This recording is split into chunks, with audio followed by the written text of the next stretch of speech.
CPM വിട്ട് കോൺഗ്രസിൽ ചേർന്ന് 2.5 വർഷത്തിനു ശേഷമാണ് കണ്ണനൂർ താഴത്തേപ്പുരയിൽ കൃഷ്ണന് ഒരു കല്യാണത്തിന് പങ്കെടുക്കുവാൻ കഴിഞ്ഞത്. അതിന് അവസരമൊരുക്കേണ്ടത് CPM നേതൃത്വത്തിന്റെ ആവശ്യവുമായി. ഞായറാഴ്ച കുഴൽമന്ദം ക്രൗൺ പാലസിൽ ക്രമീകരിച്ച ചടങ്ങാണ് CPMന് അഭിമാന പ്രശ്നമായത്. ഊരുവിലക്ക് സംബന്ധിച്ച വാർത്ത 10 മണിക്കാണ് സംപ്രേഷണം ചെയ്തു തുടങ്ങിയത്. തുടർന്ന് മാതൃഭൂമി ന്യൂസ് തന്നെ വിഷയം ആലത്തൂർ MLA KD പ്രസന്നന്റെ ശ്രദ്ധയിൽപ്പെടുത്തി. പിന്നീടാണ് ഏരിയ നേതൃത്വം വീട്ടിലേക്ക് ആളെ അയച്ച് കൃഷ്ണനെ വിവാഹ ചടങ്ങിലേക്ക് കൂട്ടിക്കൊണ്ടുവന്നത്. 11-നും 11:45-നും ഇടയിൽ ക്രമീകരിച്ച ചടങ്ങിൽ കൃഷ്ണനെ കൂട്ടിക്കൊണ്ടുവന്നത് 12 മണിക്ക് ശേഷമാണ്. തുടർന്ന് KD പ്രസന്നൻ MLAയും CPM നേതാക്കളും വധൂവരന്മാരുടെ അരികിലേക്ക് കൃഷ്ണനെ കൂട്ടിക്കൊണ്ടുവരികയും ചിത്രമെടുക്കുകയും ചെയ്തു. കഴിഞ്ഞ കാലയളവിലുണ്ടായ സംഭവങ്ങൾ ആവർത്തിക്കില്ല എന്ന ഉറപ്പ് നൽകിയാണ് കൂലിപ്പണിക്കാരനായ കൃഷ്ണനെ കല്യാണത്തിന് CPMകാർ എത്തിച്ചത്. ഭിന്നതകളെ തുടർന്ന് 2015 ജനുവരിയിൽ CPM വിട്ട കൃഷ്ണനും കുടുംബത്തിനും പാർട്ടി ഊരുവിലക്ക് കൽപ്പിച്ചുവെന്നായിരുന്നു പരാതി. വിവാഹത്തിന് ക്ഷണിച്ചവർ പോലും പാർട്ടി ഭീഷണിക്ക് വഴങ്ങി.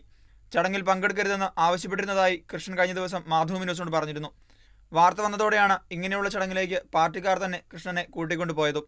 മാതൃഭൂമി ന്യൂസ്, പാലക്കാട്.